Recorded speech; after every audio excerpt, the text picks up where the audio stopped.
There once lived a young man named Kaito, a 23-year-old dreamer from a quiet Japanese town.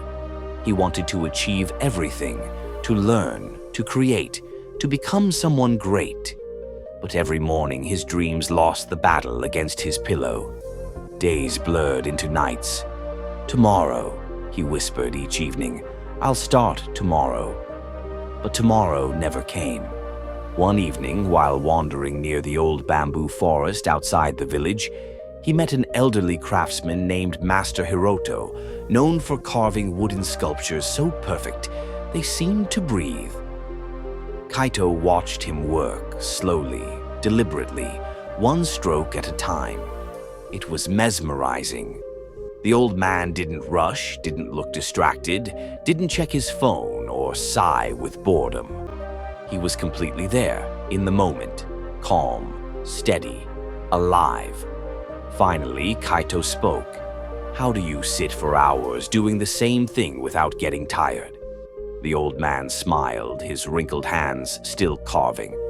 "Because," he said softly, "I don't do it for hours. I do it for one stroke, then another. That's all." Those words struck something deep in Kaito's heart. The next morning he tried the same. He didn't aim to work all day. He just promised himself 1 hour. Then 1 hour became 2. One day became 3. The rhythm of his life began to change. Weeks passed. He built a routine, waking before dawn, studying, exercising, working on his small projects. He still failed sometimes, missed days, got tired, but he always returned. And every time he came back, the work waited for him like an old friend. One morning, as the sun rose over the misty bamboo hills, Master Hiroto visited Kaito's workshop. On the table stood a small wooden phoenix, carved by Kaito's own hands. It wasn't perfect, but it was alive. And Hiroto smiled. "You see, Kaito," he said, "it's not greatness that builds consistency. It's consistency that builds greatness."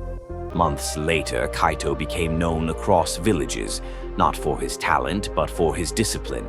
He no longer chased motivation. He created it, one small action at a time. And whenever someone asked how he changed his life, he would smile and say, "I just stopped waiting for the mood and started moving with the moment." Moral: greatness doesn't arrive in a single leap.